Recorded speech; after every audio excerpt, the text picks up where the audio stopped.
In tonight's regional news, we start with news from Brazil.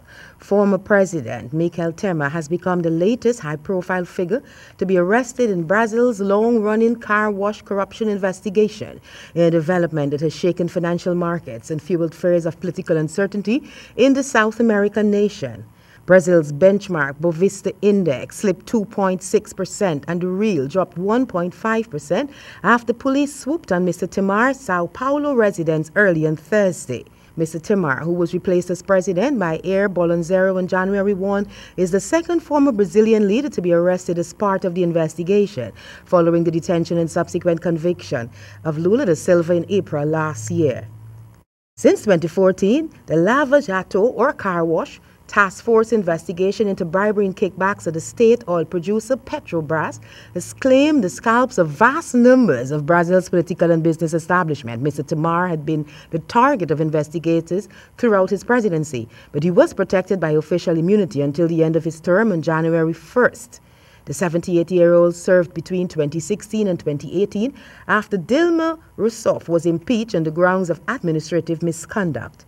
Prosecutors on Thursday said the investigation was related to crimes of corruption, embezzlement, and money laundering, as well as possible diversions of resources from electronuclear. Investigators also claimed that Mr. Temer operated a counterintelligence scheme to hamper the police investigation by forging documents to mislead authorities and surveilling investigators. We turn now to news from Jamaica. Minister of Education, Youth and Information, Rural Reid, has resigned amid allegations of corruption in his ministry. He has also stepped down from the Senate.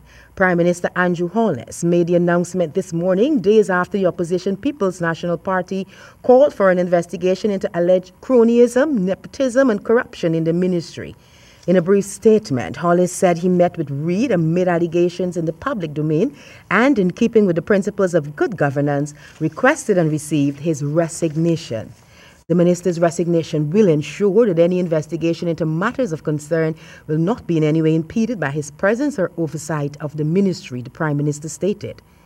Earlier this week, opposition leader Dr. Peter Phillips said the PNP had received information regarding misuse of public funds and corruption at the ministry, similar to what had been uncovered in the scandal at state-owned refinery Petrojam. He said the issue specifically involved the Caribbean Maritime University and how funds sent to the ministry by the Hart Trust for the Career Advancement Program, as well as the Technical Vocational Education and Training Rationalization Project, were being utilized.